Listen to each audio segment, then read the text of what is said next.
Bismillahirrahmanirrahim. Assalamualaikum warahmatullahi wabarakatuh. Alhamdulillahirabbil alamin. Wa bihi nasta'inu ala umuri dunya waddin. Wassalatu wassalamu ala asyrafil anbiya'i wal mursalin sayyidina wa maulana Muhammadin wa ala alihi wa sahbihi ajma'in. Subhanaka la ilma lana illa ma 'allamtana innaka antal alimul hakim. Yang kita muliakan, kita cinta bersama guru dan mulia Abu Yahya serta keluarga, yang semoga Allah Subhanahu wa taala senantiasa memberikan kepada beliau usia panjang dalam ketaatan serta sehat walafiat dan dimudahkan segala urusan dunia akhiratnya, amin ya rabbal alamin. Para pemirsa, para pendengar yang dimuliakan Allah Subhanahu wa taala dimanapun Anda berada, alhamdulillah syukur kita kepada Allah Subhanahu wa taala yang terus dan terus melimpahkan karunia, nikmat dan juga kasih sayangnya sehingga kita bisa berjumpa dengan bulan Ramadan sekarang ini dalam keadaan sehat lahir dan batin, amin. Alhamdulillah. Para pemirsa, para pendengar yang dimuliakan Allah Subhanahu wa taala. Pada pertemuan sebelumnya kita membahas tentang dua golongan dari 9 golongan yang boleh tidak berpuasa. Maka kita akan lanjutkan ke golongan yang ketiga, yang boleh tidak berpuasa. Yang ketiga adalah seorang yang sedang dalam keadaan musafir. Jadi orang yang sedang dalam keadaan musafir atau bepergian, dalam keadaan musafir, maka orang tersebut boleh untuk tidak berpuasa. Kenapa? Karena di dalam konteks safar, dalam konteks bepergian, perjalanan, dikatakan bahwasanya as-safaru qit'atun minal adzab. Bahwasanya perjalanan dalam bepergian tersebut itu melelahkan. Sampai dikata qit'atun minal adzab, artinya sedikit menjadikan perjalanan tersebut seperti halnya adab yang sedikit yang ditimpakan kepada orang di atas muka bumi ini. Maksudnya apa? Dengan perjalanan seperti itu akan ada kesusahan, bukan adab seperti kita tahu adab dipukuli dan sebagainya. Nah, maksudnya pasti dengan adanya safar seperti itu ada kesusahan, ada kesulitan. Maka di sini syariat baginda Nabi SAW memberikan kelonggaran bagi seorang yang dalam keadaan musafir, dalam keadaan bepergian, dalam keadaan berperjalanan, mereka diperbolehkan untuk meninggalkan puasa, atau juga boleh untuk tidak berpuasa. Tentunya dengan syarat-syarat harus dipenuhi ya. Syarat yang pertama harus terpenuhi adalah safarnya itu adalah safar yang masafatul qasr. Jadi perjalanannya itu jarak tempuhnya adalah jarak yang mana di situ diperbolehkan untuk mengqasar salat. Ya, bukan hanya menjama, tapi mengqasar salat. Berapa itu? Lebih daripada 84 km. Nah, jarak tempuhnya adalah 84 km. Barangkali misalkan anggap saja dari kita di sini misalkan di Bogor ingin bepergian ke Jakarta. Ya, ke Jakarta berapa jaraknya?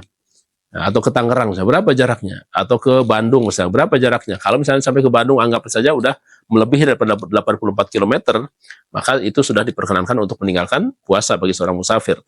Ini syarat yang pertama yang harus dipenuhi daripada 2 syarat. Yang kedua, mulai perjalanannya itu menjelang waktu imsak atau juga menjelang waktu subuh.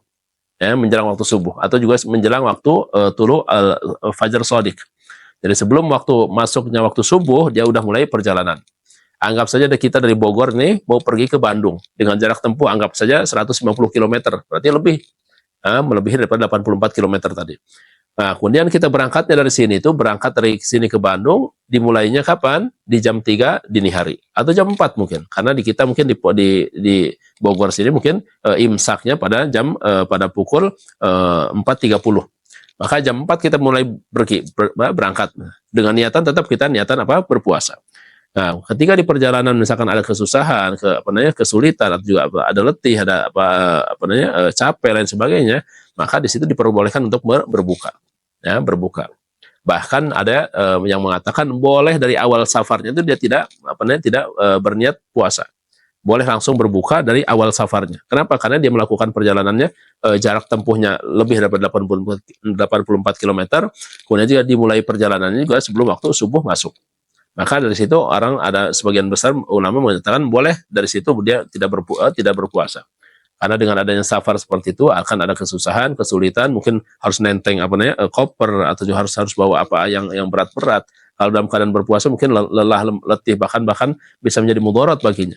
Bisa pingsan di tengah jalan misalkan ya, pas waktu gotong-gotong barang seperti itu mau naikkan ke bis ternyata letih, jatuh kemudian sampai pingsan misalnya. Malah itu ada kemudaratan bagi seorang dalam keadaan musafir untuk berpuasa. Maka dalam sabdanya baginda Nabi SAW menyampaikan, laisa minam birri al-siyam fim safar katanya. Dalam apa namanya? Dalam hadis yang di situ ada bahasa himyar yang mana alif lamnya diganti dengan alif mim. Laisam minam birri am siam fis safar. Jadi tidaklah ada kebaikan bagi seseorang yang dalam keadaan musafir melakukan puasa. Maksudnya apa? Baginda Nabi SAW dan syariat yang yang begitu sempurna ini, syariat yang begitu luar biasa ini mengizinkan seorang musafir untuk tidak berpuasa dalam artian dia untuk syariat ingin membantu seorang musafir untuk melakukan safarnya dengan penuh ketenangan, dengan penuh kenyamanan tadi kan. Biarpun kita zaman sekarang ini kita masya Allah tidak seperti zaman dahulu. Bagaimana zaman dahulu ketika kita melakukan safar pasti dalam keadaan susah. Ya, zaman dahulu dengan onta, dengan kuda barangkali ya zaman dahulu.